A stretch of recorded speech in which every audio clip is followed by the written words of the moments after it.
Non è una semplice autocelebrazione, si dice alla Scuola Grande San Giovanni Evangelista a Venezia, ma l'analisi e il confronto di dati che sono accessibili, raccolti nella quotidianità di oltre 4 milioni di residenti e più di 60 milioni di turisti che vivono il Veneto. Riguardano le imprese di proprietà degli enti pubblici locali associate a Comservizi Veneto, dalla gestione dei rifiuti al trasporto pubblico, dai parcheggi alla produzione e alla distribuzione dell'energia.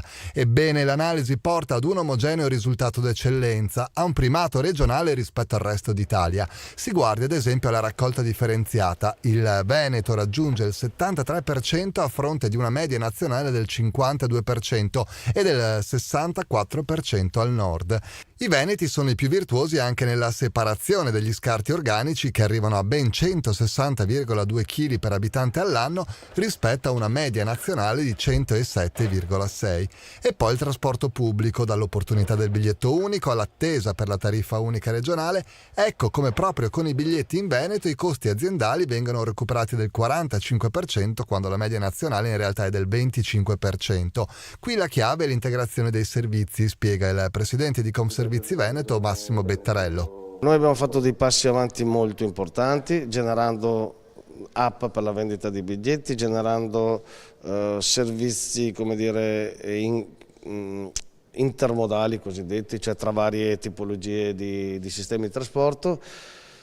Siamo al tavolo con Regione Veneto e stiamo, come dire, cercando di addivenire a un'ulteriore integrazione tra il ferro, quindi i treni regionali di Trenitalia, e gli autobus nei comuni capoluogo dei servizi urbani. Stiamo lavorando perché pensiamo che anche quello potrebbe essere un valore aggiunto per i nostri concittadini. E altrettanto importanti, spiega il direttore Mazzonetto, sono i risultati ottenuti quando si parla di energia e ambiente.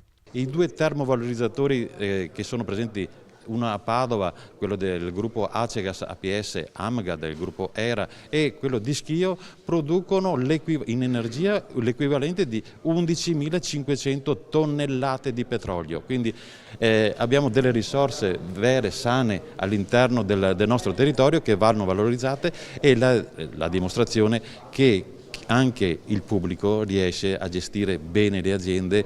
Un segnale importante anche per gli oltre 15.000 lavoratori delle società capitale pubblico-privato di proprietà degli enti locali che, come viene sottolineato durante la tavola rotonda, contribuiscono al raggiungimento dell'eccellenza con il loro lavoro 24 ore su 24, 365 giorni all'anno.